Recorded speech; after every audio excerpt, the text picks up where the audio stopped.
Hey there. Tonight, as the hush of dusk lays its velvet shawl over your village, you find yourself standing in the doorway of your own thatched cottage, heart thrumming with the quiet anticipation that only a truly momentous night can bring. The air is thick with the scent of wood smoke and drying herbs, and the last embers of sunlight slip behind the ancient oaks at the edge of the fields. Inside, a single candle flickers, painting shifting shadows across rough plaster walls, while from distant windows the low murmur of voices floats on the breeze, reminding you that, in a place like this, privacy is mostly a polite fiction. But tonight, something is different. Shadows gather in the corners of your dim herb-scented bedroom, and as you run your hand over the coarse linen sheets, you can almost feel the weight of centuries pressing in, a world of superstitions, rituals, and whispered secrets, all converging on this very moment. There is a secret here, too, one that the village gossips would trade their last coin to know. By the end of our story, you'll discover what truly happens when tradition and fear collide in the quiet hours. If you find yourself soothed by these glimpses into the past, feel free to stick around for more. But only if this kind of gentle unraveling of history feels right to you. While you settle in, let me know. Where in the world are you listening from? And what time is it as you prepare for bed? Imagine us all together, a global village, drawing close by candlelight. Now, dim the lights, pull the covers up, and settle yourself into the softest corner you can find. Tonight, you are at the center of the story. Your pulse slows in time with the hum of distant voices, and your eyes adjust to the low, flickering glow. The night is yours, and so is every secret it carries. A single glance at your bedroom tells you everything you need to know about power and vulnerability in the late Middle Ages. The bed is small and sturdy, hewn from oak by calloused hands. The sheets are rough, but they carry the clean tang of lye and sun. Hanging from a peg by the window is a pouch of dried lavender, and beside it, a braided string of garlic bulbs, part decoration, part insurance against spirits and sickness. In the center of the room sits a battered wooden stool. You know, as every woman in the village knows, that this humble piece of furniture has seen more drama than the parish altar. Tonight, you might be preparing for a wedding night, or perhaps the hush before a much more dangerous ordeal, childbirth. Either way, the rituals are as thick in the air as the scent of sage and thyme. You move slowly, careful not to disturb the arrangement of herbs tucked into the rafters above. They are more than mere decoration. Some say the right blend of rosemary and rue can keep the worst fates at bay. Others swear by a carved walnut inscribed with the Lord's Prayer, tucked beneath the pillow for protection. It is a small comfort knowing that your mother, and her mother before her, believed the same.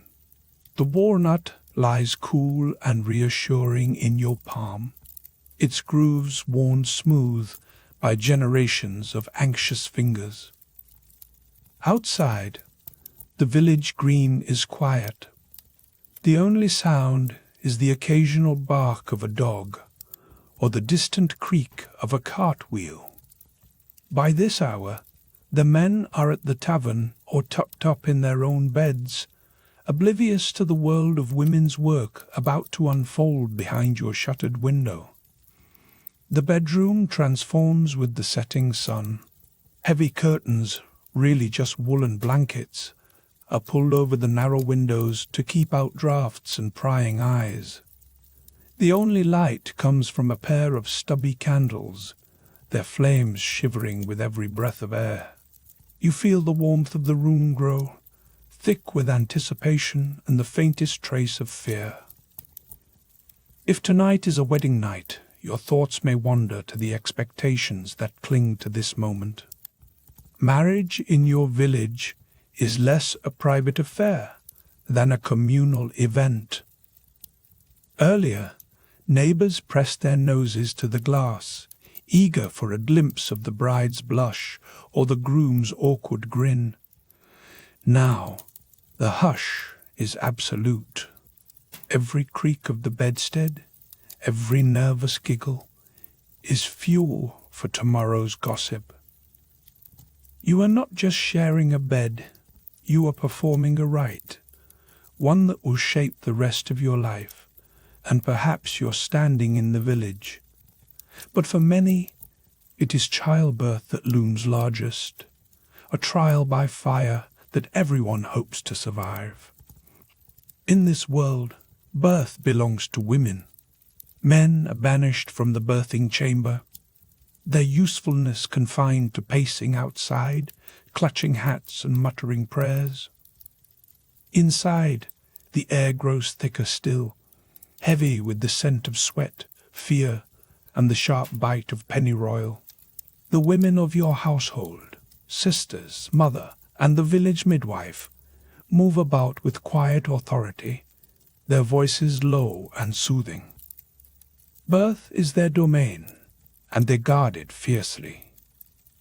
In the dimness, the birthing stool takes its place of honor. It is worn smooth by use, its legs splayed for balance. Someone has draped it with a clean cloth, and beside it sits a bowl of warm water, a knife to cut the cord, and a bundle of fresh linens. Everything is ready, down to the smallest detail. The room is made as dark as possible, not just for comfort, but because it is believed that shadows protect mother and child from evil spirits. Suddenly, the midwife produces something unexpected. A small, weighty charm cast from dull grey lead. She presses it into your hand with a knowing nod. This, she murmurs, will keep you safe from harm if you hold it tight and whisper the right words. The superstition is old, but in a world where so much is uncertain, even a scrap of lead feels like a shield. Your breath catches. The room seems to shrink, the flicker of candlelight now more urgent than soothing.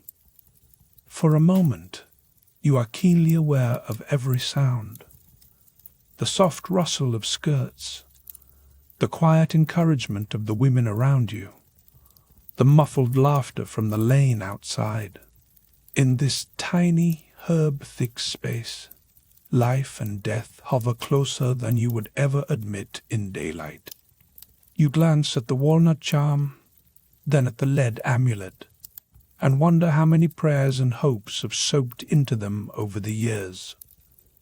You are not alone. Every woman in this village, every mother before you, has faced this night with the same mixture of dread and resolve. The stakes are high, not just for you, but for everyone who loves you. In this room, the future of your family, and perhaps the village itself, hangs in the balance.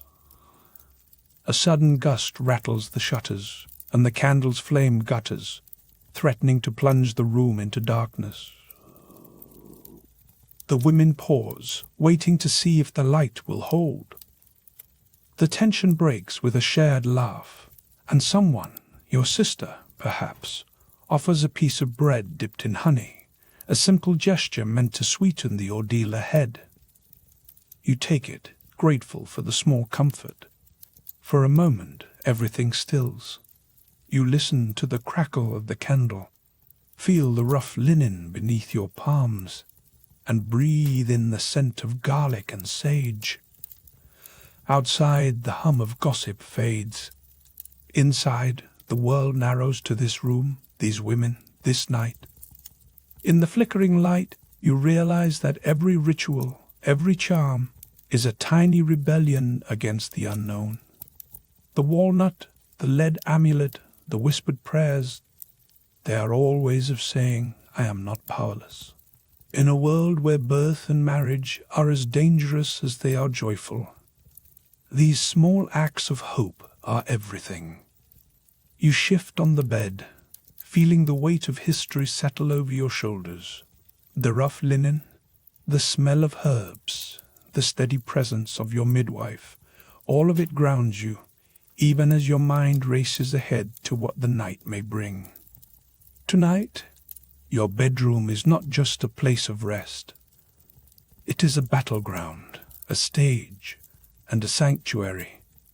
Whether you are awaiting the arrival of a new life or the first night of a new marriage, you know that you are surrounded by the wisdom and strength of those who came before you.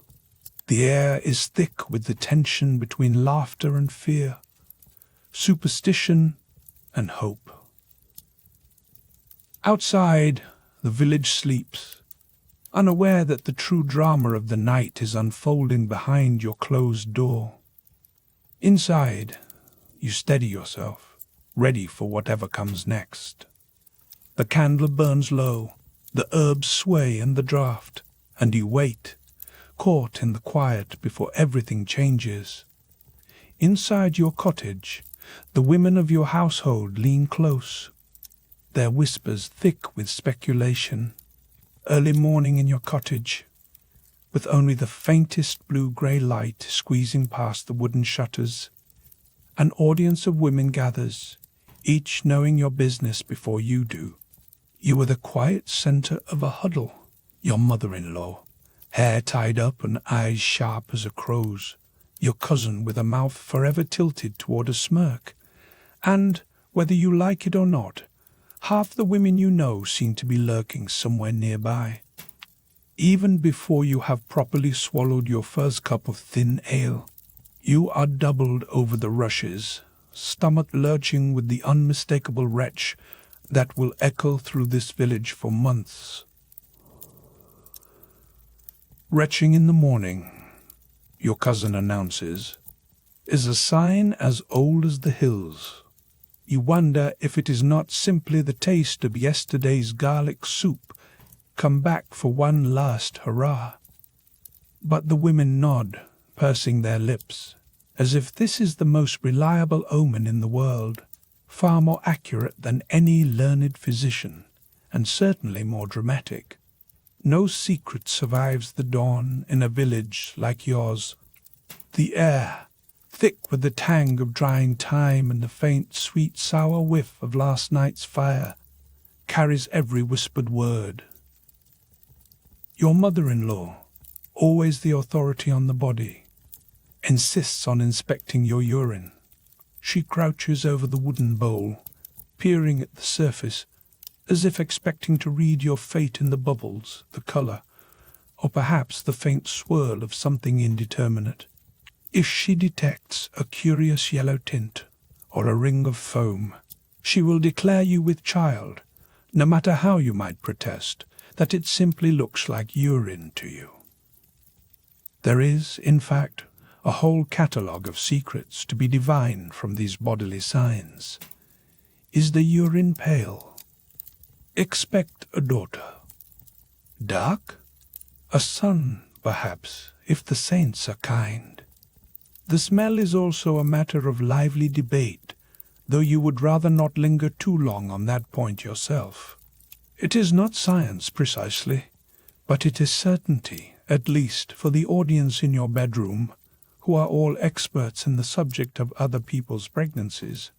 Your cousin, emboldened by the attention, brings up the tale of old Martha from the next hamlet over, who once threw up so violently that she produced twins. This is met with approving hums, the kind that suggests the story has been improved in the telling. But who would dare correct her? In this room, Fact and folklore are as tightly woven as the linen sheets beneath your knees. The mood shifts as your mother-in-law produces a red ribbon from the folds of her apron. She ties it around your wrist with a flourish, explaining that it will keep away ill spirits and jealous eyes. The color red, she says, is the color of healthy blood and strong babies, and nothing evil will cross its path. The ribbon itches slightly, but you do not complain. To remove it would be to invite comment, which is almost as bad as inviting a curse. A bulb of garlic is tucked discreetly beneath your pillow, its sharp scent rising in waves every time you shift. Garlic, you are told, wards off the evil eye and, as an added bonus, those with overly inquisitive noses. You try to ignore the way it prickles at the back of your throat, mingling with the ever-present tang of herbs that seem to multiply daily. The room now smells both safe and slightly dangerous, a warning to spirits and to anyone hoping for a restful night's sleep. The women gather close, discussing names and futures with a seriousness that rivals any church council. There is talk of what prayers should be said and which saints to petition. Your cousin suggests Saint Margaret, patron of childbirth, while your mother-in-law prefers the Virgin, who, she points out, managed her own delivery with considerably less fuss. Someone mentions a walnut carved with the Lord's Prayer to be hung over your bed as a charm. You imagine the walnut spinning gently in the candlelight, a tiny, fragrant fortress against whatever might come. Outside, the village is waking up, but inside your room, time slows to the pace of whispered stories and the slow, deliberate tying of charms. There is a peculiar comfort in the ritual, even as it presses in on you. You are swaddled in layers of superstition, prayer, and the relentless attention of women who know exactly how much salt should be scattered in each corner of the room. All the while, you are reminded that your fate now belongs to more than just your own wishes. Every movement, every ache, every fleeting appetite becomes public property. The women will watch, discuss, and interpret, and you will learn to keep your secrets in the shape of silence. But sometimes silence is not enough, especially when the stakes are so high. The hum of gossip never truly fades. It just changes pitch. As you shift on the rough linen sheets, you hear laughter from the doorway, soft and knowing. Someone has remembered a story about a woman who craved herring and ended up with a child born with a fish's mouth, a warning, or perhaps just a way to explain the unexplainable. You smile, because what else can you do? The line between fear and humor here is a thin one, and you learn to walk it with care. There is little in the way of formal prenatal care. The remedies offered are a patchwork of prayer, superstition, and whatever wisdom can be pulled from a neighbor's memory. A warm compress of rosemary for aches, a whispered blessing before bed, and, if you are lucky, a midwife who knows her craft from years of quiet observation rather than any official training. Suddenly, your mother-in-law places a sprig of rue on your windowsill to keep nightmares away. The gesture is matter of fact, but it sends a ripple through the room. This is another layer of protection and another reminder that your safety is always in question. You notice how the candlelight flickers, casting tall, wavering shadows on the walls. The room, once familiar, now feels like a stage set for mysteries you are only just beginning to understand. You take a breath. The air is heavy with the scent of garlic and thyme, but underneath there is the sharper tang of anticipation. Outside, the village dogs bark, and you hear the clatter of a bucket dropped by the well. Life goes on, but inside these four walls, you are the center of a very small, very intense universe. You realize, perhaps for the first time, that your body is no longer fully your own. It is subject to the scrutiny of eyes that see omens in every twitch, every sigh. The flicker of the candle, the roughness of the linen, the weight of the charms, they are both comfort and confinement. You do not know what the months ahead will bring, but you know that every day will be measured in symptoms, remedies, and the soft rustle of gossip. The room feels stifling, and you long for the fresh air outside, but you stay where you are. There is safety in ritual, even when it is suffocating. The red ribbon scratches your wrist, and the garlic under your pillow makes your eyes water, but you let them be. To remove them would be to tempt fate, and you have learned in this medieval village that fate is best left unprovoked. The moment passes, laughter fades, and the women drift away, leaving you in the hush of candlelight and the lingering scent of herbs. The consequences are clear. You are now watched, protected, and, in your own small way, changed. When the village midwife arrives, her shawl trailing the scent of nettles and old stories, the mood shifts. Retching in the morning, your cousin announces, is a sign as old as the hills. Medieval European village, late evening. You and the midwife are in your bedroom. You sit propped against a heap of coarse linen, knees pulled up, watching the flames in the hearth. The air is heavy with the scent of rosemary and something sharper, nettle perhaps, or the garlic strung above the door, lintel. The midwife arrives without ceremony, her shawl trailing the memory of damp grass and a lifetime of secrets. She settles herself on the three-legged stool, one foot tapping softly, and gives you a look that says she has seen it all and is prepared to see it all again, tonight, in fact. This woman, Agnes, has been present at every turning point in the village for as long as anyone remembers. You have heard tales of her sharp tongue and quicker hands.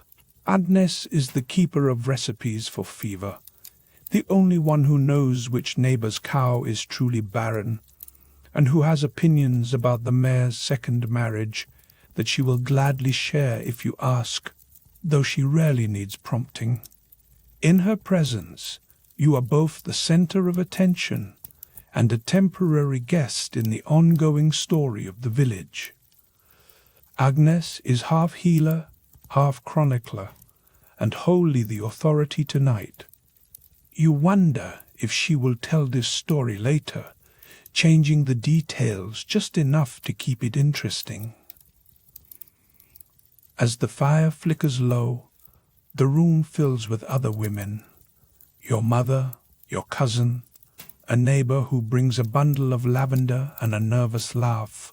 They settle in, spreading their skirts and settling into the rhythm of waiting. The women bring with them news from the street, new rumors about who is expecting twins, and a running commentary on the weather. Someone begins a hymn, quietly at first, then louder, as if the sound itself could ease the ache in your back. The singing is meant to lift your spirits, but it is also a chance to exchange glances and quietly trade the latest gossip about the blacksmith's daughter or the baker's mysterious visitor. Every lull in the song is an opportunity for a whispered confidence. In this room, comfort and rumor are woven together tightly, as if they are two sides of the same herbal sachet. You try to focus on the singing, but Agnes has other plans. She produces a small stoppered flask and hands it to your mother, who sprinkles holy water in the corners of the room. The droplets catch the candlelight, flashing like tiny stars before vanishing into the rushes on the floor. Agnes murmurs a prayer under her breath, her voice steady and practiced. She presses a relic, a splinter of wood wrapped in faded cloth, into your palm and tells you to hold it tight. This is not just for show. In these uncertain times, spiritual protection is as much a part of childbirth as hot water and clean linen. You are reminded that here, science and superstition are not enemies. They are uneasy roommates, forced together by necessity and hope. Agnes inspects you with the calm efficiency of someone who has delivered more babies than there are stones on the path to the chapel. She asks questions in a tone that brooks no nonsense. When did the pains begin? How often has the baby moved today? The answers are less important than the way you give them. Hesitation might earn you a sidelong glance, a quick tap of her fingers against her knee. Yet, for all her briskness, there is a warmth in her touch. She wraps your hands in her own, rough and warm, and tells you a story about the last birth she attended. It is a cautionary tale involving a goat, a thunderstorm, and a misplaced loaf of bread. You are not sure what the moral is supposed to be, but everyone laughs at the right moment, and for a moment the tension in the room thins. The hours stretch. The candle wax pools in little craters.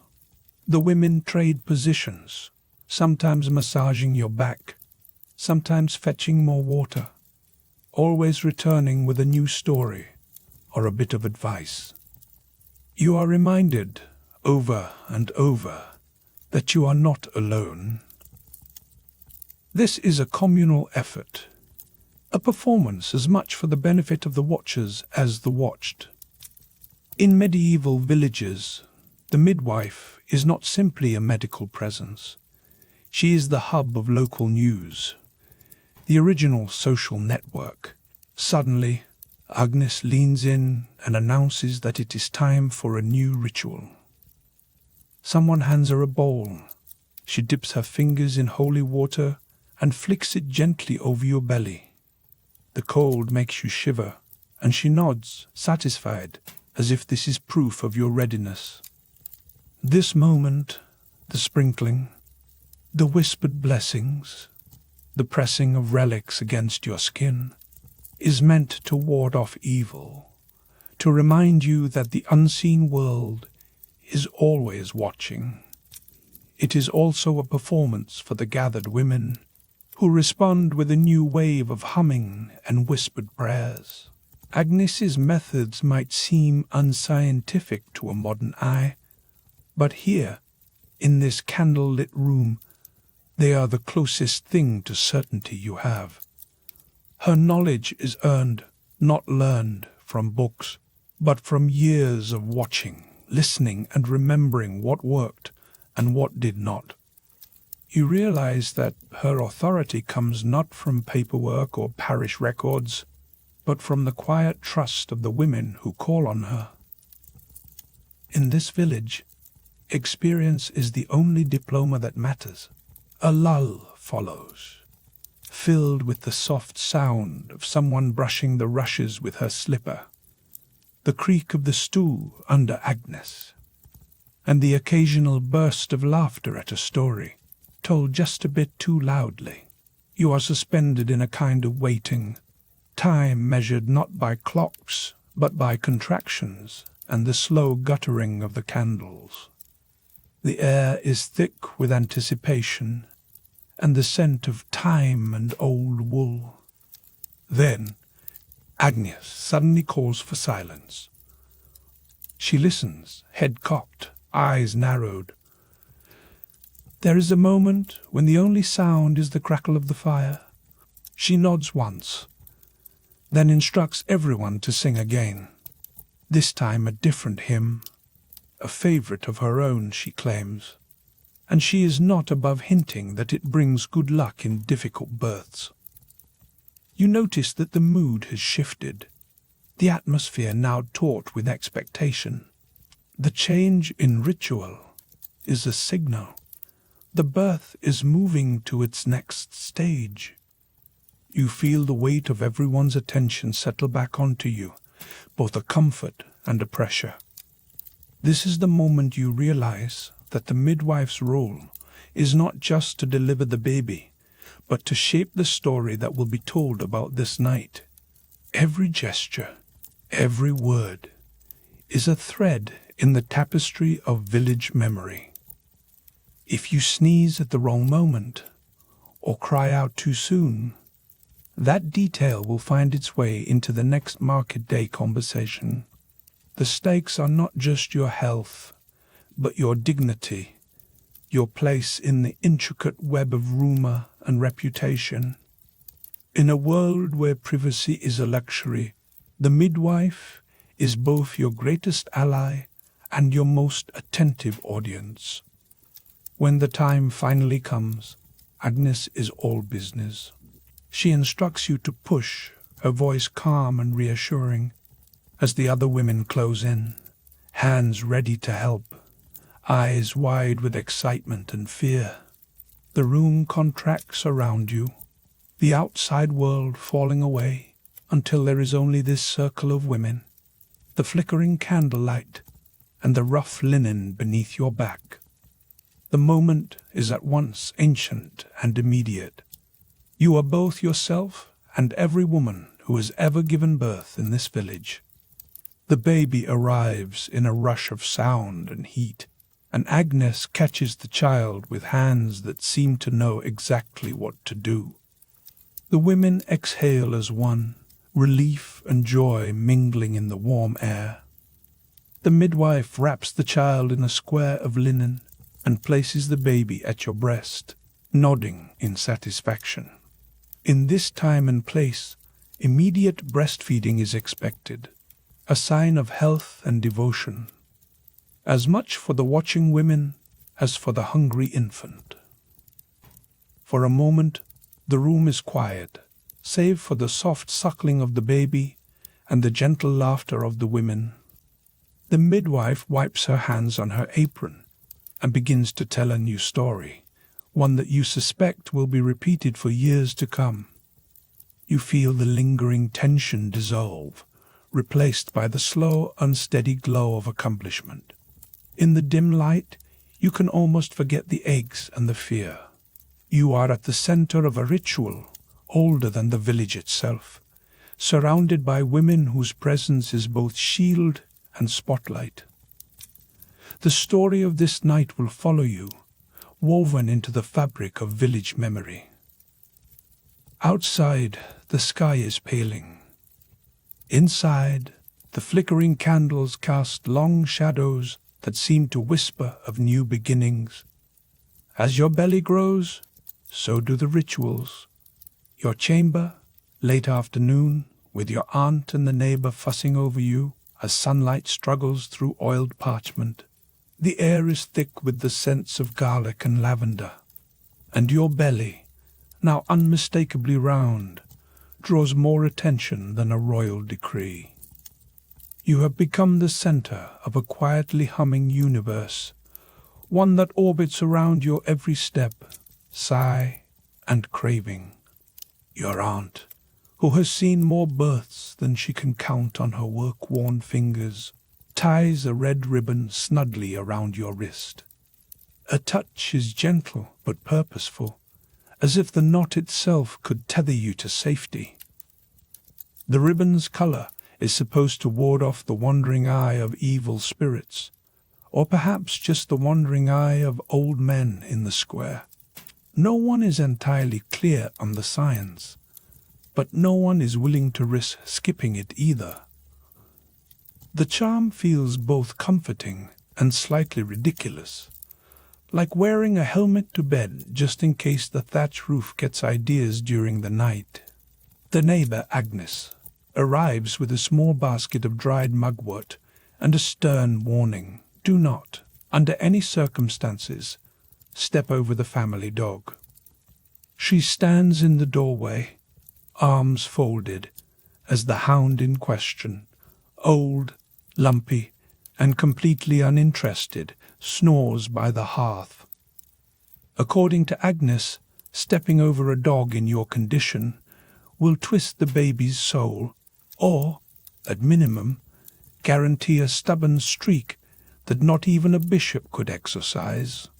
You try to keep a straight face, but the sheer seriousness in her delivery makes you want to laugh.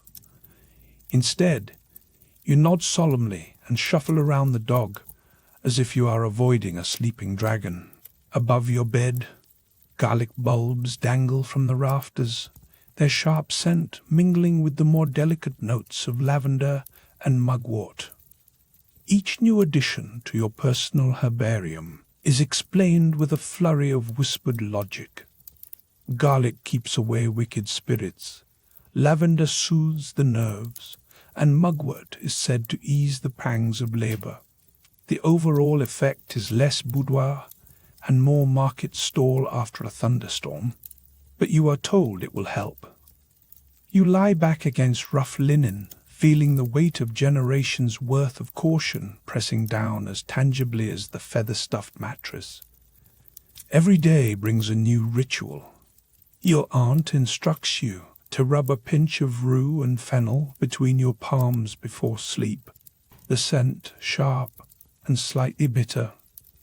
Mugwort tea is prepared, and you are encouraged, no, expected, to drink it without complaint. The taste is earthy, bordering on unpleasant, but you endure it, partly for your health, and partly because refusing would only invite more advice.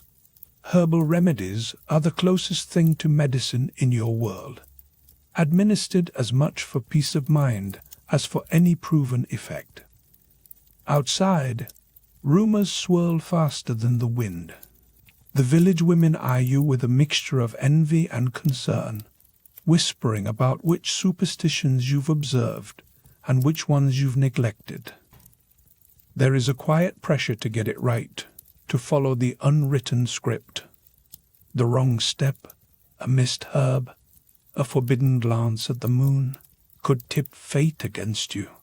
You become hyper-aware of your movements, each action weighed down by invisible expectations. The atmosphere in your room grows ever more peculiar as your due date approaches. Candles flicker in the half-dark, their light wavering across the low ceiling. Shadows gather in the corners, occasionally animated by the flutter of a moth or the subtle shifting of the bed curtains. The air is thick, warm, and weighted with anticipation. Every sound, a creak from the floorboards, a murmur from the hallway, feels like a herald of something momentous. One evening, as you shift uncomfortably on your mattress, your aunt confides in you with a knowing smile. She warns that sinful thoughts during pregnancy might mark the child in some mysterious way, though she never specifies exactly how. You wonder if this is simply another method of keeping you docile, or if she truly believes it. Either way, you find yourself policing your own mind, banishing stray bits of irritation or jealousy, as if they could sneak through your skin and into the baby. The rituals are not just for show. They are woven into the fabric of daily life, as essential as bread or firewood. Each one, from the red ribbon to the garlic bulbs, is a shield against the chaos of childbirth, a chaos that everyone fears but no one dares speak of directly. The village has seen mothers lost and children mourned, so the superstitions are clung to with a quiet desperation. You sense the undercurrent of fear beneath the laughter and gossip, a shared knowledge that fate is fickle and rarely kind. And so the days pass. You rise with the sun, eat what you can stomach, and submit to the daily barrage of advice. Sometimes your aunt brings other women, some young, some stooped with age, to share their stories. Their voices mingle with the hum of the village outside, creating a tapestry of experience. Each tale is a lesson, a warning, or a reassurance, depending on the teller's mood. One afternoon, Agnes bursts in with a new warning. Avoid looking at the moon through the window, she insists, because it will make your child moonstruck. You blink, unsure whether to laugh or protest. But Agnes is already rearranging the shutters to block any lunar mischief. It is another twist in your ever-growing list of taboos.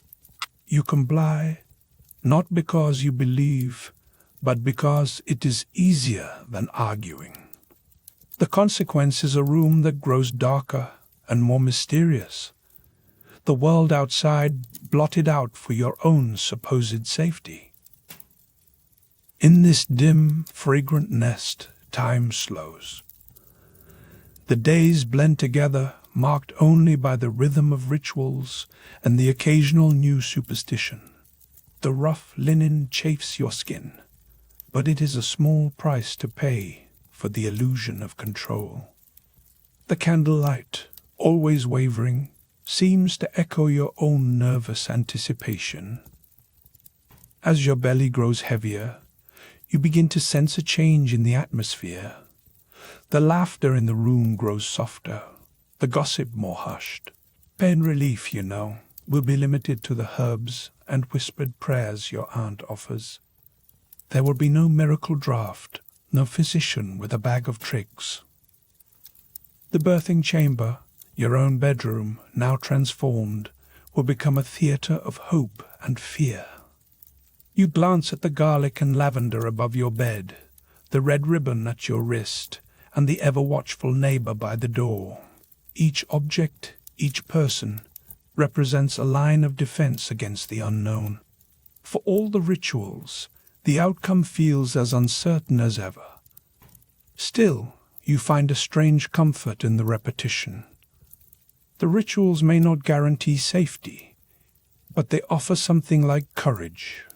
A flicker of laughter escapes you as you realize how much your world has shrunk to the size of this room and the people in it.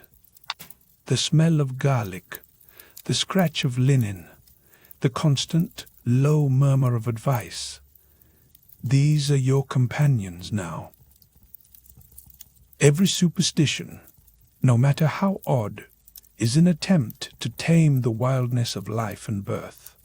As dusk settles, the candlelight grows bolder, deepening the shadows and sharpening your sense of the moment. You are still at the center of this swirling ritual, still the reluctant star of a centuries-old drama. The room is quiet, except for the occasional creak and the soft, steady breathing of your aunt as she dozes nearby. For a moment, you allow yourself to imagine what it would be like to face these days without the garlands of garlic, the red ribbon, or the endless stream of advice. The thought is both terrifying and oddly freeing. Outside, the village moves on, as it always does. Horses clop past on the muddy road. A child's laughter flares up and fades, and the church bell marks the hour. Inside, you are suspended between worlds, not quite mother, not quite maiden, but balanced on the knife edge of transformation. You take a deep breath, filling your lungs with the mingled scents of herbs and hope. Tomorrow will bring new advice, new rituals, and, perhaps, a new superstition to add to your growing collection. For tonight you settle into your nest of linen and lore, listening to the low hum of voices outside your door. The village women have much advice, delivered over shared loaves of white bread and slices of tart apples. Late afternoon, the kitchen hearth glows in the center of your small stone cottage, and a soft haze of flour dust hangs in the air. Today, the women of the village have come bearing baskets and opinions. Your mother-in-law, Agnes, settles herself on the bench with the authority of someone who has birthed enough children to fill a pew. She tears a hunk of white bread, handing it to you as if it might ward off all manner of ill fortune. The crust is warm, the crumb pale and fine, white bread, the best your household can afford, and widely believed to be precisely what a pregnant woman should eat. Beside it, a plate of tart apple slices glistens with the juice that drips down your wrist as you take a bite. The taste is sharp and clean, a small mercy in a world where other delicacies are eyed with suspicion. You are told, in no uncertain terms, to avoid eels. The very word makes the older women shudder, as if the mere idea of a slippery river creature might tangle up the baby inside you. No one offers a reason. Nobody needs to. In the late Middle Ages, tradition is its own kind of science. Cabbage is similarly forbidden, though the rationale is even cloudier. Agnes claims it causes swelling, while your neighbor Joan whispers that it invites envy from the fair folk. Rabbit meat, too, is on the list of things to shun, for reasons lost to generations of cautionary tales. Every day, a new rule arrives. One morning, Agnes catches you reaching for the water bucket and gasps as if you have threatened the entire village's prosperity. Lifting, you are assured, will make the baby sit crooked, or worse, slip away before its time. Later, as you watch the boys chase chickens in the mud, you itch to join them. But you remember the warnings about riding, running, or even climbing the gentle hill behind the cottages. The logic behind these edicts is rarely explained, but you sense they are more about preserving the dignity of the household, and perhaps also the pride of the older women, than about your actual health. In the world of medieval pregnancy, tradition and superstition walk hand in hand, and every step you take is carefully policed by those who have walked this path before you. The air inside your bedroom is thick with the scent of dried lavender, sage, and a hint of garlic strung above the window. You lie back on the rough linen sheets, listening to the low hum of voices drifting in from the kitchen. The women's laughter is gentle and sometimes edged with nerves. Their gossip is as much a balm as any herbal concoction. Songs rise and fall, hymns mingling with old folk tunes, the melodies meant to soothe you as much as to drown out the anxious thrum of your own heart. At times, you try to make sense of the rules. Why is apple good and cabbage bad? Why does the mere mention of eels cause such consternation when fish stew is a common supper? You suspect that, like the shifting winds outside, the advice changes depending on who is present and what mood they are in. Sometimes you catch Agnes giving you a sly wink, as if she herself knows that some of this is theatre, a performance meant to make everyone feel a little more in control of the uncontrollable. One afternoon, Joan produces a tiny pouch from her apron, filled with what she calls birthing stones. She presses them into your palm with great ceremony. They are smooth and cool, shaped by the river and by centuries of hope. According to Joan, Holding these stones during labor ensures an easier birth, provided you do not let your husband see them. The stones are to be kept secret, tucked beneath your pillow, where only you and the other women know their true purpose. The logic is never explained, but the ritual is soothing, a private comfort in a world where most comforts are public and prescribed. You breathe in, feeling the cool weight of the stones in your hand. For a moment, the world outside, the mud, the gossip, and the endless rules fades to a gentle hush. The consequence is simple. For the first time, you have a talisman that is yours alone. Come evening, the candlelight flickers across your bedroom walls, casting long shadows that twist and dance. The tension in the air is a quiet companion. Every time the door opens, you half expect your mother or a neighbor to appear with a new story of what should or should not be eaten, worn, or spoken about during pregnancy. Some advice is gentle. Drink warm milk before bed.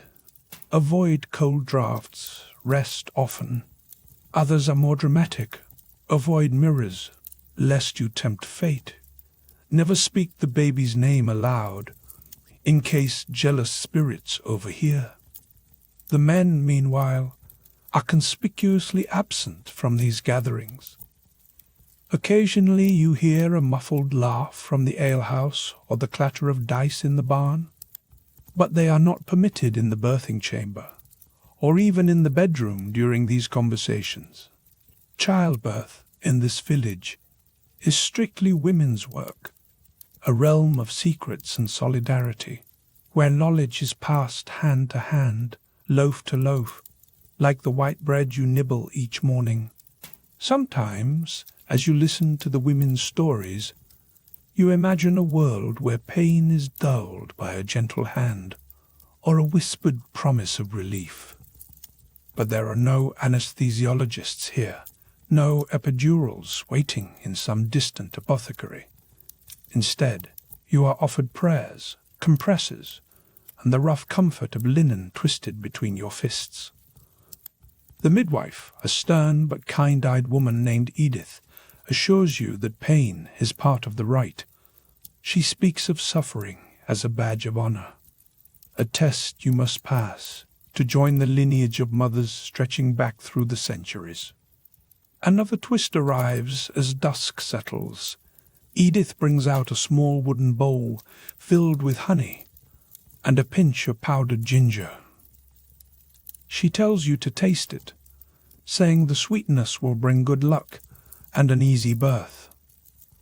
The ginger burns your tongue, but the honey lingers golden and warm. This, you realize, is as close to medicine as you will come. The ritual itself is the remedy. The belief is half the cure. You sense that these little ceremonies, whether they involve stones, songs, or a spoonful of honey, are less about changing the outcome and more about giving you something to hold on to in the dark. You close your eyes, letting the murmur of voices and the scent of herbs wash over you.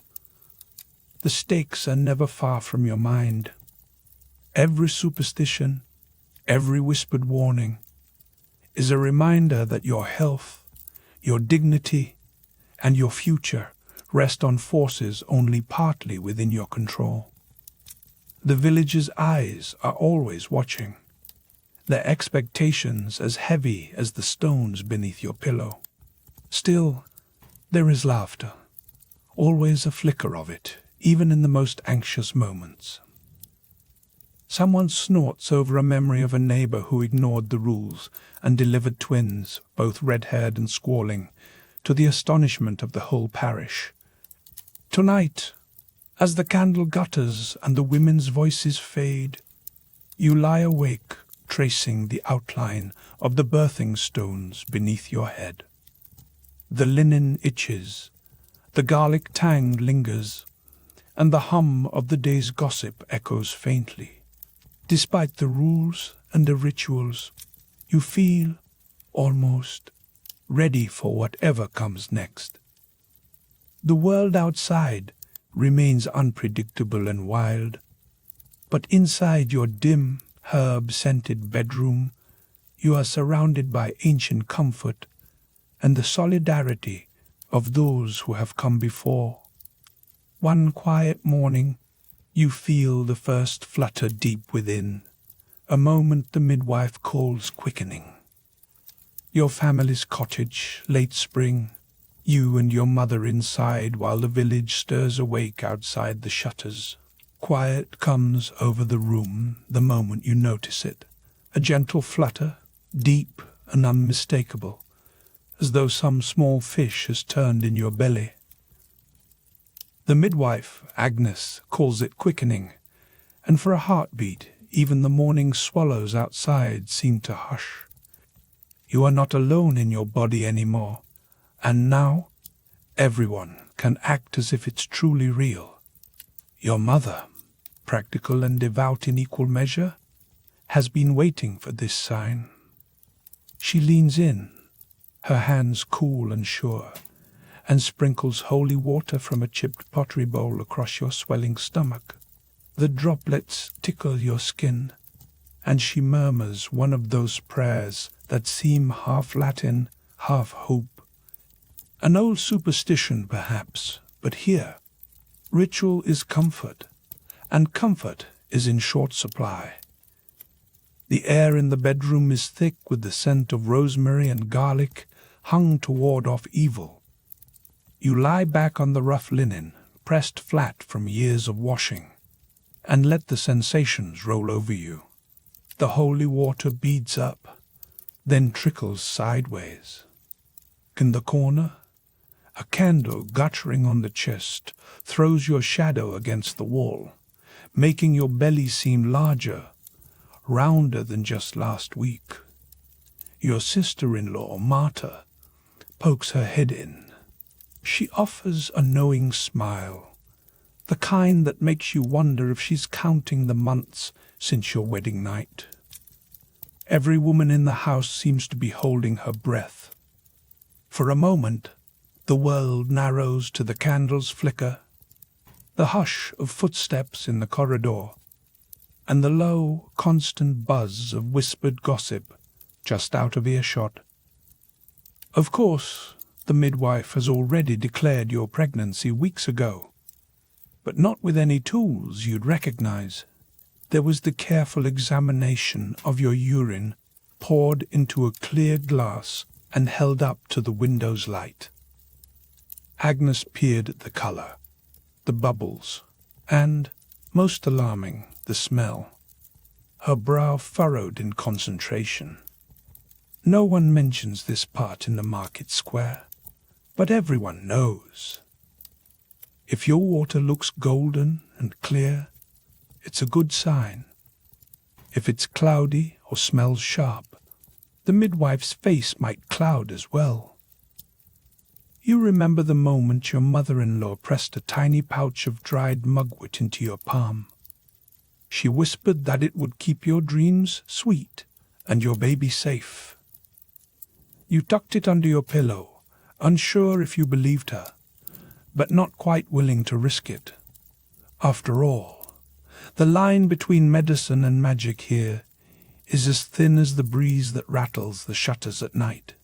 Each day, new advice arrives with the dawn. Avoid eels, insists one neighbor. Eat plenty of garlic, says another. Someone claims you should never tie knots in your apron, lest you tangle the child inside. Superstition is the invisible hand guiding every gesture. You find yourself obeying, if only for the peace it brings. There is a comfort in the rhythm of these beliefs. The midwife brews you a mild tea every evening, fragrant with valerian and a hint of mugwort. She says it will calm you, make the coming months easier, and you swallow it dutifully, grimacing at the bitter taste. At night you lie awake, feeling the baby shift. Sometimes Your mind wanders to what will come after quickening. The stories traded across the spinning wheel are not always gentle. You hear how some women labor for days, clutching charms and reciting prayers, while others walk out of the birthing chamber as if nothing has happened at all. You try to picture yourself among them, brave and unbowed, but the image flickers like the candle's flame. Now, with the first movement, the village begins to treat you differently. The baker's wife offers an extra crust of bread with a wink. The blacksmith's daughter calls you mothers already, though you are not quite ready for the title. It is as if the quickening has marked you with invisible ink, and everyone can read it but you. Every so often, Agnes checks your pulse and peers into your eyes, murmuring that you are ripening well. It is both a compliment and a sentence. You are now the vessel for something precious, and that means your days are no longer entirely your own. A sudden commotion at the door interrupts this gentle routine. Marta bursts in, holding a bunch of crushed marjoram. She insists you must sleep with it under your pillow tonight. She swears it will ensure an easy birth. You accept the herb, tucking it beside the mugwort, your bed now a small apothecary. In this world, a woman's safety is measured in handfuls of green and whispered promises. You notice the way the midwife's gaze lingers on your ankles, checking for swelling, and how she tests the temperature of your brow each morning. It is a careful choreography of observation, learned over a lifetime of watching, waiting, and hoping. When the quickening is confirmed, Agnes gives a small, satisfied nod, as if the baby's first flutter is not just a sign of life, but a tiny victory in the ongoing battle with fate. There is a pattern to these days, and it's not just a matter of superstition. The herbal infusions, the charms, the daily prayers, they are the only medicine most women ever know. You find yourself clinging to them, not because you believe each one will work, but because the alternative is to admit how little anyone can control. Every milestone brings a new round of anxious hope. The midwife's hands, your mother's prayers, the murmurs in the corridor, all of it swirls together in the dim, herb-scented air. Sometimes you imagine the baby inside you listening too, learning the language of hope and fear with every beat of your heart. And then, just when the rhythm feels set, the candle sputters out, plunging the room into a deeper darkness. For a long moment, you lie there, wrapped in the smell of garlic and rosemary, the rough linen cool against your skin. The sound of distant laughter rises from the kitchen, a reminder that life goes on, even as everything changes. The room feels different now, charged with a new kind of anticipation. The first flutter has turned a private secret into a public expectation. You sense the shift the next morning when the neighbor's daughter brings a small loaf of honey bread for the baby, she insists. You accept it, smiling, and realize your life is no longer entirely your own. The quickening has marked you as part of the great unending cycle of the village, your story woven into the hush and bustle of medieval life. When the time comes, your bedroom becomes the birthing chamber, and with it, a new chapter of hope and anxiety begins. Your world narrows to a single room, the small, smoky bedroom at the back of your family's timbered house, somewhere on the edge of a medieval European village, late in the Middle Ages. It is night, but the hour barely matters. The truth is, in this moment, time itself has curled up tight and gone to hide behind the heavy curtains. Your mother is here, and the midwife, Agnes, who smells comfortingly of rosemary and old wool, and two neighbor women, each with their sleeves rolled high and their voices pitched low. Outside, the wind rattles the shutters and carries the distant, regular clink of someone drawing water. Inside, the air is thick and private. You are not alone, but you are not quite yourself either. Your own body has become unfamiliar territory, watched over by a small, nervous congregation of women. No men will cross this threshold tonight. Your father, your husband, any brothers, each is kept firmly outside by custom and by the sort of collective will that no man, however brave, is foolish enough to test. In this room, the world is arranged according to a different logic, one that is equal parts secrecy and survival. There are no due dates here, only the slow, stuttering rhythm of pain and hope, measured out in whispered prayers and the tightening grip of your mother's hand. The room is dim, not just because the windows are shuttered, but because the darkness itself is part of the ritual. Agnes mutters that bright light invites mischief, as if spirits are moths, drawn to the flame and eager for trouble. The only illumination comes from a pair of stubby candles, their flames guttering in the draught and the red glow of the hearth. Shadows dance on the lime-washed walls.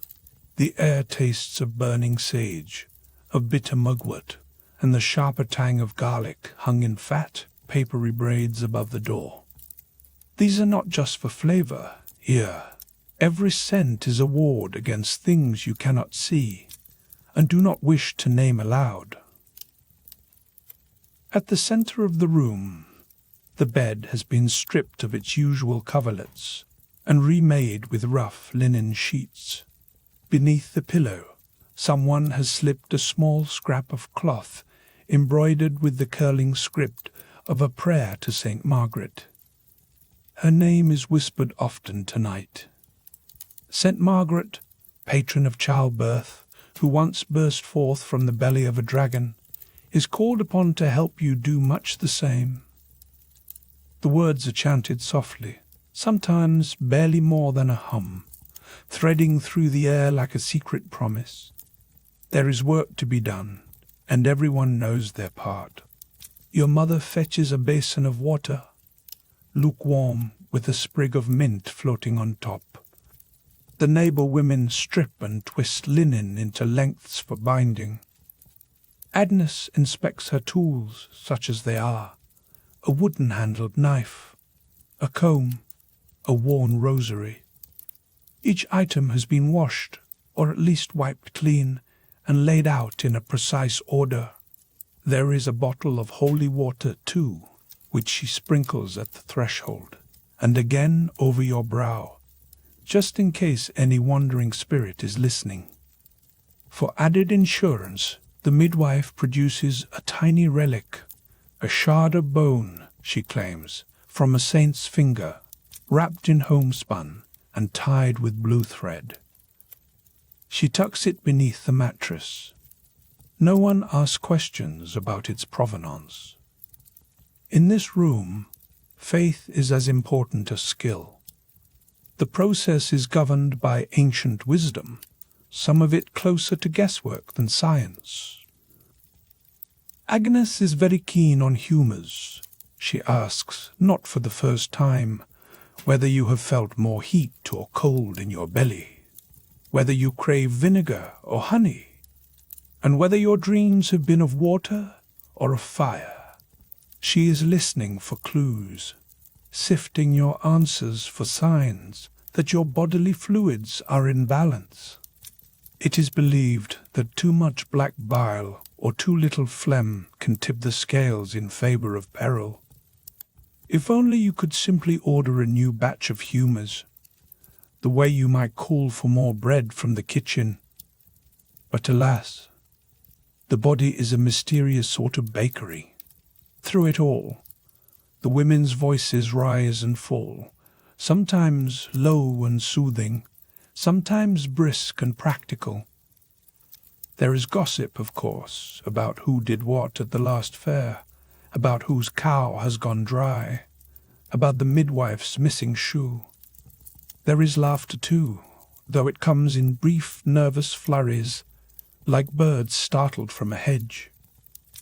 The tension hangs in the air, a living thing.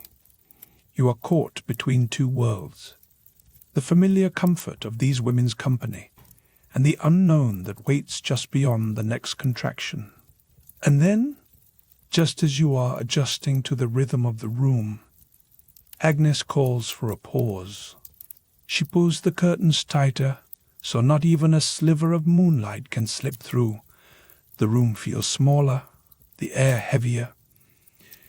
Into this hush, she presses a dried sprig of rue into your palm and tells you, quite matter-of-factly, that it will keep away the evil eye. The neighbor women nod, as if this is the most obvious thing in the world. You close your fingers around the brittle stem, and, for a moment, you almost believe it too. This is the twist, in a world so dominated by uncertainty. Every scrap of ritual, every prayer and herb, every whispered superstition is a kind of armor. The consequence is simple. You cling to these old habits because there is very little else to hold on to. There are no doctors here, no due dates circled on a calendar, no gentle hum of machines. There is only the slow, steady patience of women, and the hope that tonight's chamber will become tomorrow's cradle. Someone stirs the fire.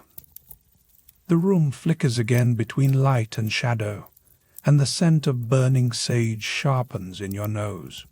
You become acutely aware of the rough linen under your fingertips, the dampness of your brow, the way your heart seems to beat in time with the whispered prayers. In this moment, the outside world, the men at the door, the gossip in the street, even the future itself, fades to a distant hum. All that matters is the next breath, the next contraction, the next hope. Soon, you will hear a new sound in the room, but for now, you are held by the circle of women, by the flicker of candlelight, and by the ancient, stubborn belief that, even in the dark, you are not alone. Medieval European village, late evening. You and a circle of women huddle in a dim, herb-scented bedroom. You are at the center, perched on a low birthing stool that creaks beneath you, knees trembling, hands gripping rough linen. Overhead, bundles of lavender, mugwort, and the bristling shadow of nettles dangle from the beams, their scents mingling into the air like a protective fog. The midwife, Agneta, arranges her tools within easy reach: a wooden bowl, a jar of honey, and a small chipped relic tied with string. She says it was once touched by Saint Margaret, patron of safe deliveries, or so the stories insist. You do not dare question her. In this room, rituals matter more than reason. Outside, the village is muffled by the thick stone walls. Inside, a hush hangs heavy, broken only by the hum of whispered gossip and the soft rhythmic singing of the women who have come to help. You hear their voices weaving together, breathy and low, as they chant a hymn for Saint Margaret. It is not quite singing, not quite praying, but something in between, words carrying hope, fear, and the memory of every birth that came before yours. The tune drifts around the room, mingling with the tang of garlic and the sharp green snap of mugwort. You notice your mother-in-law, Marta, pressing a slice of white bread into your palm. "Eat," she whispers, "as if this will keep your strength up. The bread is soft, the crust barely there, just as the apothecary recommended for expectant mothers. In the corner, a bowl of apples waits, their skins glossy in the candlelight. You remember, faintly, someone saying that apples keep the humors balanced, as if fruit could calm the storm inside your body. The logic may be thin, but the comfort is real. The air grows thicker with each contraction. Agneta leans close, her breath warm with fennel, and peers into the small ceramic pot where you relieved yourself earlier. She frowns, then nods, as if bubbles or the color of your urine could reveal secrets about your womb. This is the oldest test you know. You are told that if the urine turns cloudy, or if it smells sweet, a child is surely coming. It is not science as you might recognize it, but it is certainty enough for this night. The midwife murmurs about humors, the invisible currents inside you that must be kept in harmony. Too much heat, she warns, and your blood will boil. Too much cold, and the child will falter. She ties a red ribbon around your wrist for luck, as if color alone could tip the scales in your favor. You try to focus on the cool weight of the ribbon instead of the pain building with each wave. No men are allowed in this chamber. Not your husband, not your father, not even the village priest. The birthing room is a world apart, sealed by custom and by the quiet complicity of women. You hear, through the wall, the faint scrape of boots and the low rumble of male voices in the next room. They will not see you until the ordeal is over. They will hear only the news, not the sounds. This is as it has always been. Agneta places the relic in your hands. Its surface is worn smooth and cool, as if years of desperate prayers have polished it. She tells you to call on Saint Margaret, and you do, because the alternative is silence. The women sing louder, the hymn swelling with each contraction, their voices a rope for you to grip. Saint Margaret, watch over her. Saint Margaret, open the path. As the pangs sharpen, the world narrows to candlelight and the rough linen of your shift. You smell sweat mingled with lavender and the faint metallic tang of blood. The midwife presses her hands to your belly, murmuring encouragement. Outside the window, someone tosses a handful of salt onto the step, a charm against evil spirits. You do not see it, but you sense the room settle. A new precaution, another layer of faith. Suddenly, Agneta produces a small sprig of mugwort and tucks it behind your ear. She claims it will keep unseen dangers away, though you suspect its true purpose is to distract you for a moment. The women laugh quietly at this, their humor gentle and shared. Even here, in the thick of uncertainty, a little laughter slips through. The tension in the room breaks for a heartbeat, and you remember that fear and joy often walk side by side in these chambers. For a moment, you almost smile. A hush falls again as the pains grow. The singing softens, replaced by the sound of your own breath, ragged and shallow. Agneta urges you to squeeze the relic, to remember the stories. How Saint Margaret burst forth from a dragon's belly, unharmed, a promise that escape is possible. You cling to the tale as much as the object. The candles flicker, their shadows twitching on the stone wall, and the room wavers between warmth and chill. You hear a soft thud as Marta drops another apple into the bowl. The detail is oddly grounding.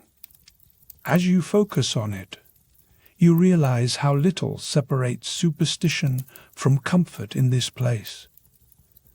Every object, the apples, the relic, the herbs, carries both practical hope and magical thinking. In a world with so few certainties, you take what you can get. The atmosphere shifts, as if the room itself is holding its breath.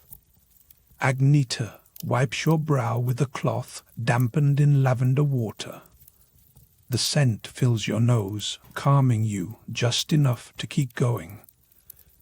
The pain does not vanish, but it is dulled by the rhythm of ritual, by the presence of women who have done this before. You are not alone. The birthing chamber is both sanctuary and stage, where every act matters and every superstition is given its due. You sense that, for these few hours, the outside world has no claim on you. Then, without warning, the midwife announces, "It is time."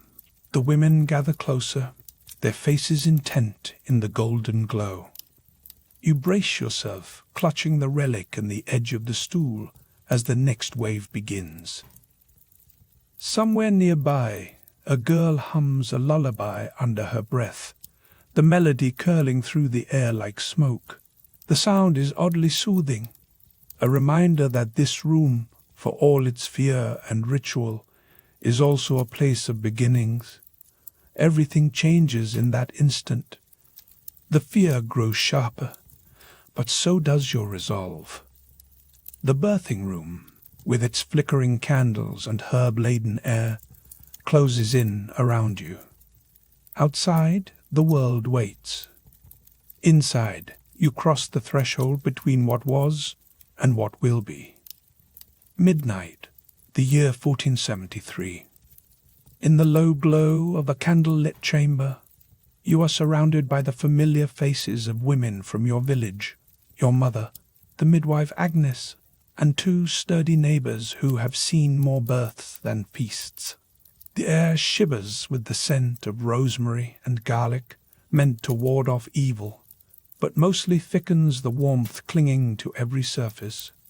Outside these walls, the men keep to the alehouse or huddle in the yard, barred from entering by tradition, and something even weightier, the unspoken belief that this, the birthing room, belongs to women alone. There is no sense of privacy, not as you might dream of it centuries from now. Here comfort is rationed, measured out by the spoonful. Agnes, with her wind-chapped hands and soft eyes, presses a rag of rough linen into your fist. She tells you to bite down when the pain crests. The cloth tastes of iron and old soap, and it muffles the sharpness of your cries, though not enough to fool anyone about what is happening inside these walls. Every contraction feels as if your bones are being reshaped from the inside. Sweat beads at your temples.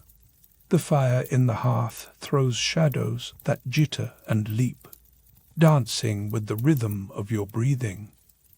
Someone murmurs a prayer to Saint Margaret, patroness of safe deliveries, her name rolling through the room as if it could stitch your pain shut. The midwife's voice, well practiced and steady, recites verses halfway between a lullaby and a warning. Between the waves, you taste a bitter brew pressed to your lips. It is a concoction of herbs, not quite strong enough to numb, but just enough to distract. The flavor is earthy, almost sour, and it lingers on your tongue like a secret you are forced to keep. You can only hope it was not made by your cousin, whose idea of a curative is more hopeful than effective. Still, you swallow, if only to busy your hands and mouth while the world contracts around you. Pain is expected. Agnes assures you, with the calm certainty of one who has seen this 100 times, that to suffer is to fulfill the order of things.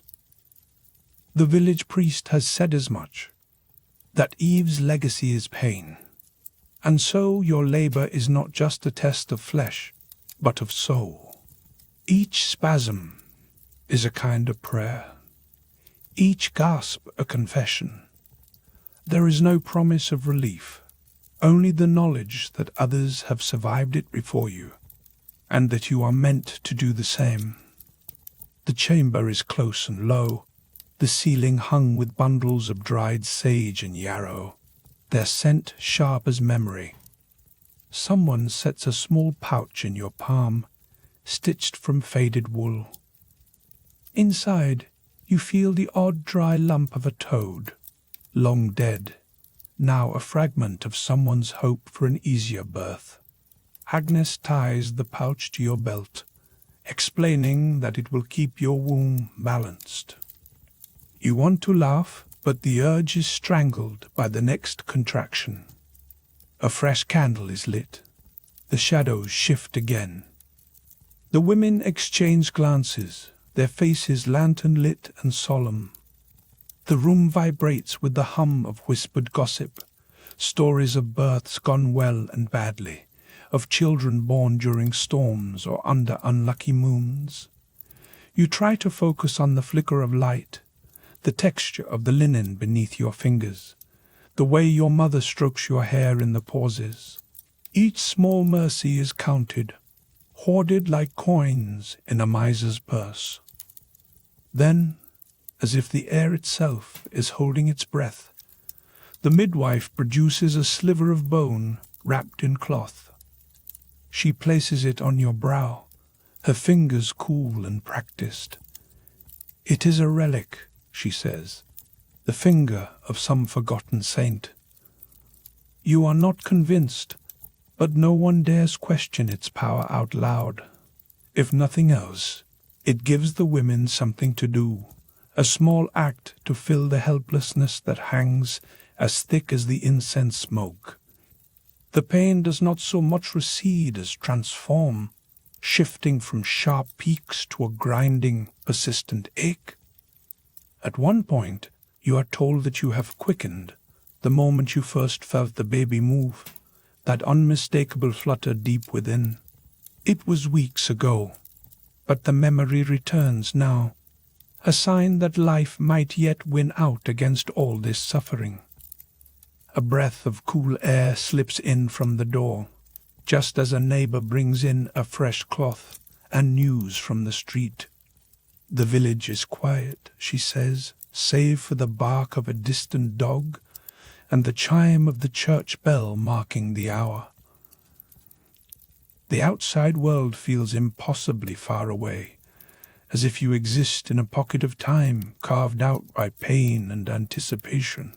Now, Agnes pulls from her apron a narrow pouch, the stitching neat and careful. She unties it to reveal another dried toad, this one painted with a faded symbol. She explains that, for some, 2 toads are better than 1, a sort of double insurance for the womb. You are too tired to protest, and the women nod as if this is the most sensible thing in the world. You notice the way the firelight catches the beads of sweat on your mother's brow. She whispers that her own mother wore 3 toads and still had to bite the same cloth. For a moment, laughter bubbles up, thin and nervous, but it is swallowed by the next wave of pain. The room pauses, then continues its slow ritual dance. Even the most peculiar remedies are welcomed, because hope is as necessary as breathing. The minutes stretch.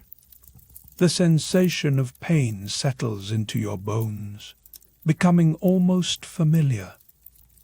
The midwife's hand is ever present, guiding, steady. With each contraction, the chorus of women rises and falls around you, their encouragements a lifeline pulled taut. You cling to the rhythm of their voices, the feeling of their hands, solid and real in the flickering gloom. There is a brief lull, a moment when the world seems to hang in the balance.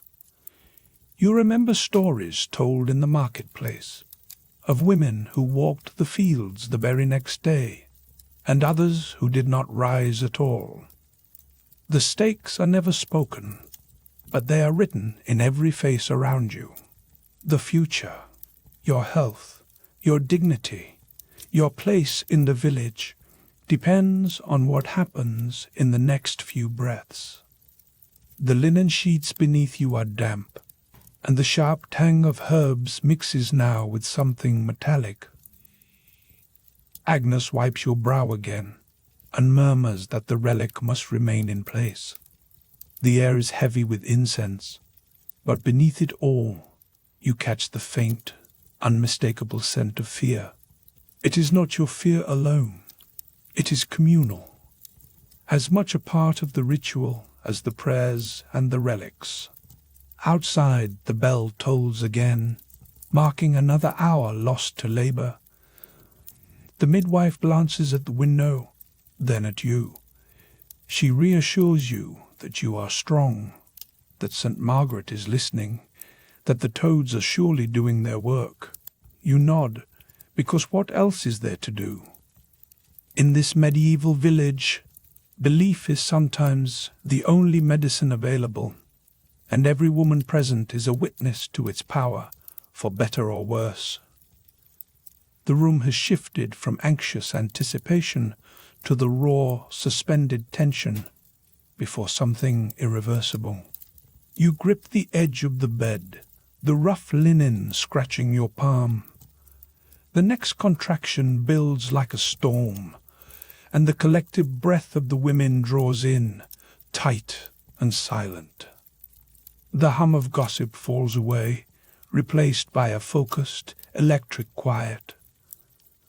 There is no more talk of relics or toads, only the steady, grounding presence of hands and whispered prayers.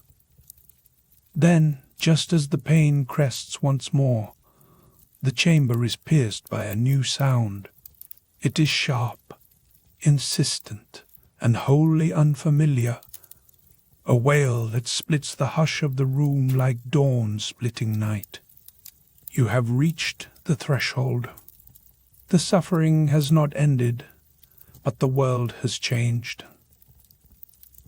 The next chapter of your story begins in the echo of that cry. A low, grey dawn spills into the bedroom, and you are there, sweat, soaked, dazed, and clutching the squalling new life pressed into your arms by your mother. The air is thick with the tang of garlic and sage, a sharpness that stings your nose and clings to the damp rushes underfoot. The midwife's hands, so recently guiding, now busy themselves knotting a red ribbon around a bedpost, her lips moving in a muttered blessing that you half hear over the baby's wail. This ribbon, you know, is no mere decoration. It is a shield, a silent sentinel against spirits and sour looks, meant to keep misfortune from slipping through the door while you are at your weakest. There is no time for reverie. Your mother, brisk and unsentimental, places the infant against your breast, nodding with approval as the child latches. In this village, the first milk is precious, both food and fortification. The neighbors' whispers have already begun to hum beyond the door. Did the baby cry straight away? Was the birth easy? Did you weep or bear down in stoic silence? The answers carry weight, as if your composure in this moment might shape the child's fate for years to come. You are expected to nurse at once, to coax that first sticky draught into the world as proof of your body's fitness and your baby's will to live. The fire in the hearth sags, and you feel the chill creep up beneath your linen shift. Your mother moves to stoke it, tossing in a handful of dried rosemary with a practiced flick. The midwife, meanwhile, is examining the afterbirth with a shrewd eye, muttering about humors and balance. In her world, every fluid, every flush or chill is a clue to your inner weather. The theory of humors rules the day. Black bile, yellow bile, blood and phlegm, each with their own moods and mischief. If you seem too pale, she prescribes a broth with extra garlic. If you are flushed or weepy, she warns of sadness turning the milk sour and the baby's skin with it.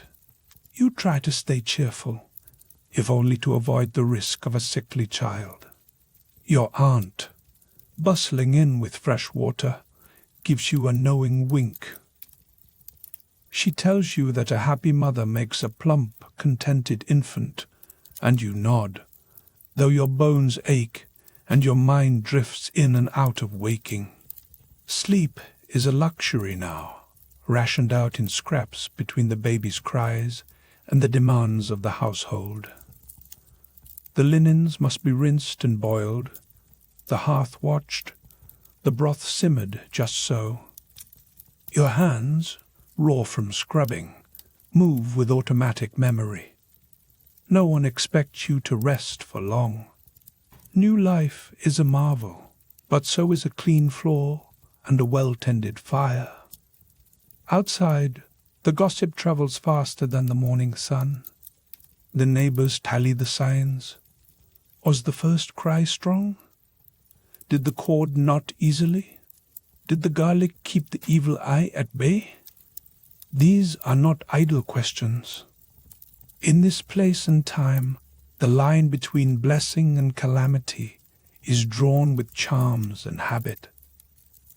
You remember, with a shiver, how baths were discouraged through your pregnancy, for fear that too much heat or steam might loosen something vital inside you. The midwife insisted that water could coax the baby out too soon, so you dabbed your skin with rough linen and hoped no one would notice the faint, earthy scent that lingers behind every new mother. The baby, now dozing at your breast, is swaddled in a square of homespun cloth. You count fingers and toes, marvel at the tiny nails, and swallow the worry that creeps in each time the child's breath catches. The midwife assures you it is normal, but you have heard stories, babies who fail to thrive, mothers who fade like mist. You are not allowed to dwell on it. Duty crowds out dread. Already the hum of life resumes. Your mother calls for more water. Your aunt stirs the pot. The midwife gathers her things. Only the red ribbon and the faint scorch of garlic hint at the momentousness of what has just passed. Now, the rhythm of the day reasserts itself. You are expected to rise, to move, to show the village that you are whole and hearty. The chores will not wait. You shuffle to the hearth, feeling the roughness of the floor beneath your feet, the ache in your hips, the strange emptiness in your belly.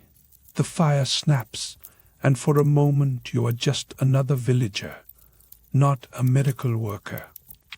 The baby stirs, and you hush the child with a lullaby your mother once sang to you, a thread of comfort winding through the centuries. A pause then, as the midwife leans in to inspect your eyes, searching for signs of melancholy. She presses a sprig of rosemary into your palm. Keep it near, she says, to ward off sadness and spirits alike. You tuck it into your neckline, half amused, half reassured. In this world, mood is medicine, and a cheerful heart is a shield against all manner of ills. There is a curious comfort in the continuity. Each ritual, each charm, each brisk command from your mother is a promise that others have walked this path before you. The garlic, the ribbons, the superstitions, they are as much for the living as for the not yet. Lost. The fire crackles, the baby sighs. and the first rays of sun warm the edge of the bed. In a medieval village, the miracle of birth folds itself neatly into the day's work, no more and no less extraordinary than the bread that must be baked or the water fetched from the well. You settle the baby into a basket lined with homespun, fingers trailing over the red thread knotted at the handle.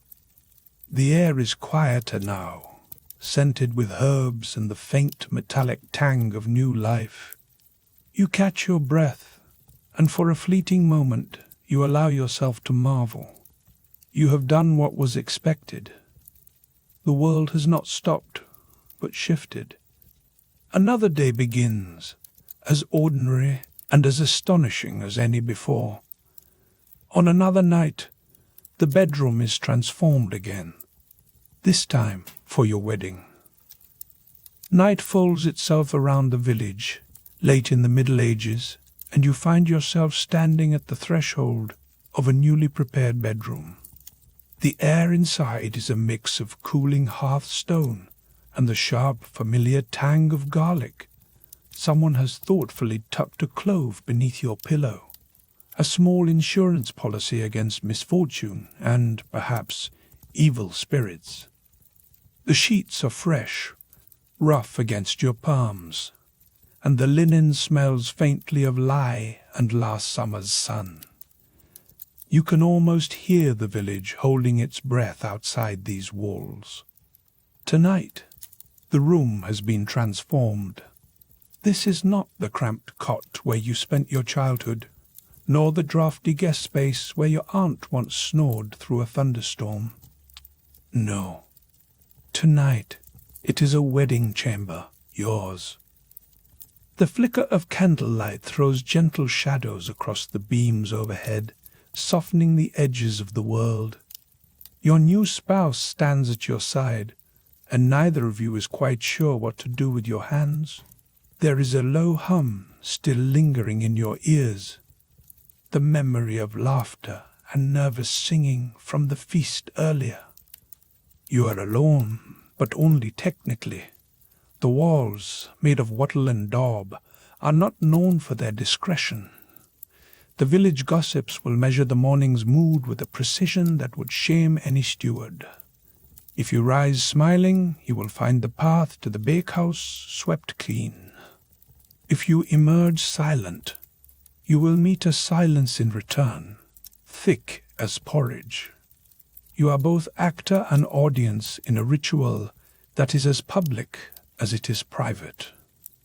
The stakes, your dignity, your reputation, the question of your future are nowhere written, but they are understood by every soul in earshot.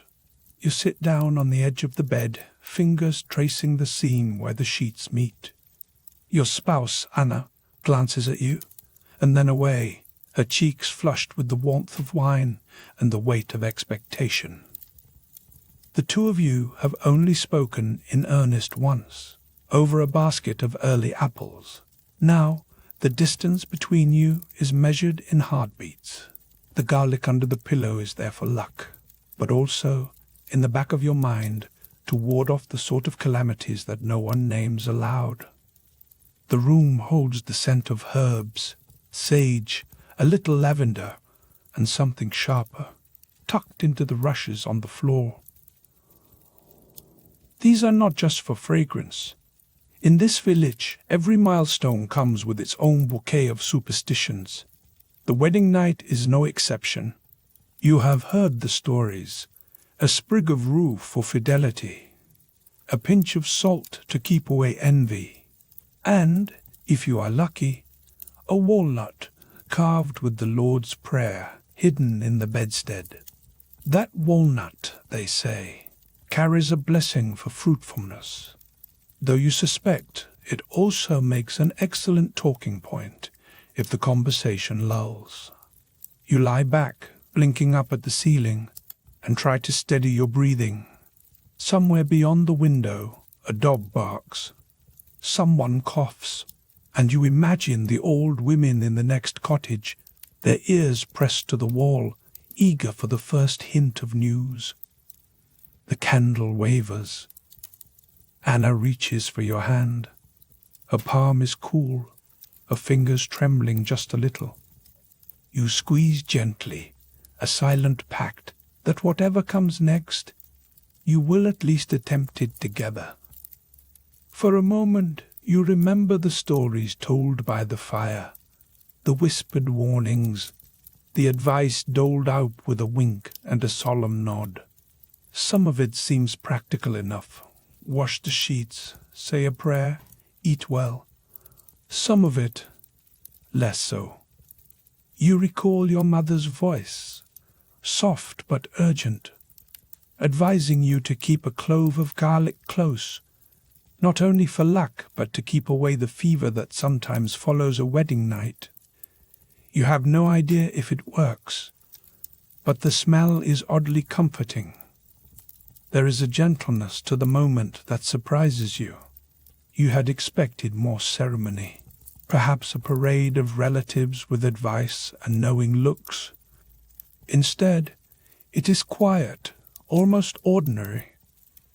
The only witnesses now are the candle, the herbs, and perhaps a saint or two painted on the walls in fading ochre. You find yourself grateful for the privacy, even if you know it is only temporary. You and Anna speak in low voices, sharing small confessions, her fear of thunderstorms and your dislike of cold porridge. The conversation is awkward, but it builds a bridge over the gulf of expectation. You both laugh at a memory from the feast, the sound muffled by the thick rushes underfoot. The laughter helps. It breaks the tension, if only for a moment. As the minutes pass, you become aware of the ritual nature of it all.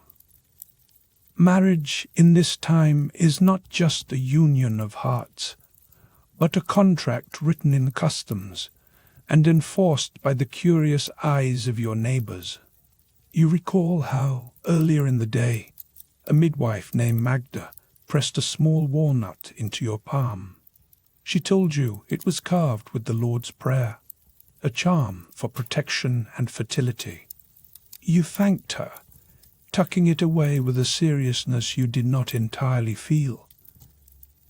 As your thoughts drift, you hear a sudden burst of laughter from outside. Someone, probably old Thomas, has begun to sing a bawdy tune about wedding nights gone wrong. The song floats up through the window, a reminder that even the most solemn rituals are fair game for village humor. You hear Anna stifle a giggle, and you laugh too, the sound blending with the music. For a heartbeat, the pressure lifts. You realize that, in some ways, everyone is making this up as they go along. You let the moment settle. The consequence is that the atmosphere eases, and you remember you are not the only person to feel uncertain on such a night. You pull the blanket up to your chin, suddenly aware of how exposed you feel. The candle flickers again, casting a halo on the wall. You think about the morning to come, when the village will want its proof of your happiness, or, at the very least, a sign that you have fulfilled your duty. You wonder if anyone ever truly feels ready for this. The answer, you suspect, is no. Anna shifts beside you, her shoulder brushing yours. You both stare at the ceiling, listening to the hum of the night. In this village, even silence is a kind of conversation. The garlic beneath your pillow feels less like a charm now, and more like a promise, that no matter what happens, you will find small comforts where you can. You close your eyes, letting the scents and sounds of the room wash over you. The candle burns lower, and the world outside recedes. For tonight, the worries of the village are held at bay by a thin wall and a handful of superstitions. You breathe in, slow and steady, and let yourself drift into sleep, knowing that tomorrow will bring its own rituals and rumors. The bedroom has shifted from a stage for public ceremony to a haven for private uncertainty. Days pass and the cycle resumes. Late evening, the bedroom still faintly warmed from a day spent under a low, clouded sky. You settle onto the same creaking bed that has held so many of your village's whispered secrets. The room is dim. The only light, a trembling golden haze from the stub of a candle, and the air bears its usual blend: sharp rosemary, a hint of garlic, the cool tang of damp linen. There is no privacy here. Not truly, not with the walls as thin as oat cakes and every milestone echoed in the voices just beyond the door. Tonight, you notice how the hush is never full silence. It is the sound of breath held, of hope and worry woven together, and the rhythms of a world that marks its greatest joys and fears with ritual and rumor. You have come to know these patterns well. A wedding night, for example, is not just a private affair. It is a communal checkpoint. The bed has been remade with fresh but scratchy linen, and a few dried sprigs of yarrow are tucked beneath the mattress. These are not for comfort, but for luck, or so your neighbor Matilda swears as she winks at you over a basket of laundry. The laughter she shares with her sister at your expense is as much a part of the ritual as the bread and salt left on the windowsill to ward off ill fortune. The flicker of candlelight plays tricks on your nerves, and you remember how many eyes are focused, just out of sight, on the outcome of this night. The village gossips already debate whether the moon is auspicious for love, or if its gaze will leave a mark. Matilda's mother once insisted that a woman glancing at the full moon could imprint a birthmark on her future child. It is just one more superstition to carry, alongside all the others that drift through the air with the smoke and the prayers. In the days that follow, you find yourself retracing the same well-worn steps. Every milestone is judged against the same backdrop: the scent of lavender to calm nerves, the rough weave of linen against your skin, the endless chorus of voices that seem to know your story before you do. There is a kind of comfort in the repetition, even as it grates. Each ritual, each whispered blessing or complaint, is a thread in the tapestry of village life. When the time comes for childbirth, the bedroom transforms again. The midwife, a sturdy woman with hands stained by elderberry and onion, prepares the birthing stool. It is a heavy wooden seat, open at the center, designed to use gravity as your ally. You grip the worn arms, feeling the grain of the wood beneath your fingers. The stool is a tool, but also a stage. Your pain and hope are on display. Behind you, the midwife and two neighbors speak in low tones, their words tangled with old wives' tales and practical advice. Someone presses a sprig of rue into your palm, muttering that it will keep away evil spirits. The air is thick with anticipation and the lingering smell of tallow. Quickening is a word you have learned to listen for. It comes quietly, often in the middle of some ordinary task: kneading dough, mending a shirt, when you first feel the flutter of a child moving inside you. This is not just a private moment. It is a signal to the world that life is stirring, that the future is real and near.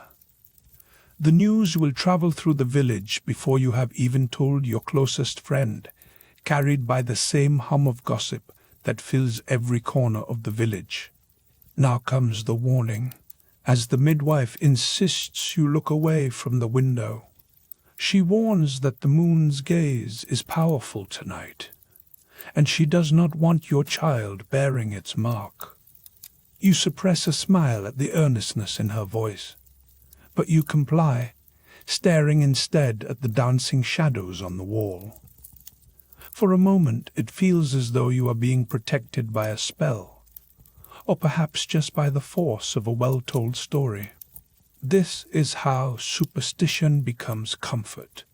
It gives shape to fear and a sense of control in a world that offers very little. The consequence is simple. You feel less alone, even if you are not entirely convinced. You catch your breath as the first cries echo through the room, and the village midwife wastes no time. The child is placed against your bare skin, and you are expected to nurse immediately. There is no delay, no uncertainty. This is how it has always been done, and the ritual is as important as the nourishment. The room is filled with the sound of soft, approving voices and the faint rustle of linen as the women tidy up around you. The candle burns low, but the sense of relief is bright and sharp. As the days pass, the cycle resumes. The same rough linen, the same scent of herbs, the same chorus of voices marking each event. You realize, with a kind of quiet humor, that your life is stitched together from moments like these: birth, marriage, and loss, all performed under the watchful eyes of your neighbors, and all shaped by rituals that are equal parts comfort and constraint. The world outside may shift with the seasons, but here history is made in the hush of bedrooms, and every milestone is steeped in superstition. You lie back, feeling the heaviness of fatigue and the odd buoyancy of relief. The candle's light trembles, then steadies. If you find yourself drifting towards sleep, know that these stories linger long after the flames go out. They are the true inheritance of your village, not just the rituals or the rules, but the laughter, the fear, and the stubborn hope that tomorrow will bring its own quiet miracles.